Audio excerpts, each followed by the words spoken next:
السلام علیکم ورحمۃ اللہ وبرکاتہ۔ الصلاۃ والسلام علیک یا سیدی یا رسول اللہ وعلی آلک واصحابک یا سیدی یا حبیب اللہ۔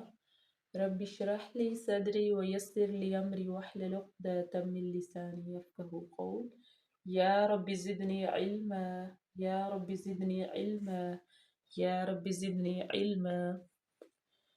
آج ہم سورہ بقرہ کی آیت نمبر 53 یعنی کہ 53 جو ہے وہ ریڈ کریں گے، اس کے قاعدے قوانین کے بارے میں جانیں گے۔ تو چلیے سبق کا آغاز کرتے ہیں۔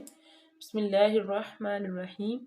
وَإِذْ آتَيْنَا حمزہ زیر ذال، اذ، ذال کو نرمی سے پڑھنا ہے۔ وَإِذ، اس کو وَإِذ نہیں کر جانا، لمبا نہیں کرنا، بالکل ہلکی مقدار میں جتنی زبر اور زیر کی کھینچنے کی مقدار ہوتی ہے۔ وَإِذْ آتَيْنَا، یا لین ہے، الف مدہ ہے، تَيْنَا الف کو کھینچیں گے۔ موسل، مو، واو کو ہم نے کیوں کھینچا ہے؟ کیونکہ واو مدہ ہے۔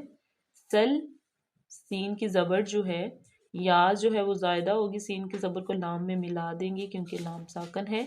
موسل، کتاب، کتاب، کاف کے نیچے زیر ہے، تا کے اوپر فتح اشبائی ہے، اس کو ایک مدہ الف مدہ کے برابر لمبا کریں گے۔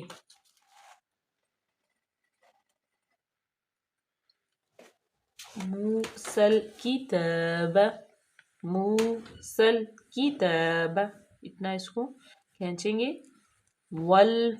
والفرقان، والفرقان، ٹھیک ہے، لام ساکن ہے، را کو مفتوح، را ساکن ما قبل مضموم ہے، تو را پر پڑی جائے گی، قاف بھی پر پڑی جائے گی کیونکہ کاف حروف مستعلیہ میں سے ہے، تو الف اس کے تابع ہے اور الف مدہ بھی ہے۔ والفرقان لعلکم تہتدون، لعلکم تہتدون، ماشاءاللہ۔ ایک دفعہ ہم اس آیت کی قرأت کر لیتے ہیں۔ بسم اللہ الرحمن الرحیم۔ وَإِذْ آتَيْنَا مُوسَى الْكِتَابَ وَالْفُرْقَانَ لَعَلَّكُمْ تَهْتَدُونَ۔ جزاک اللہ، ماشاءاللہ۔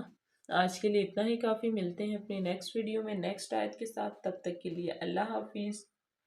دعاؤں میں یاد رکھیے گا۔ فی امان اللہ۔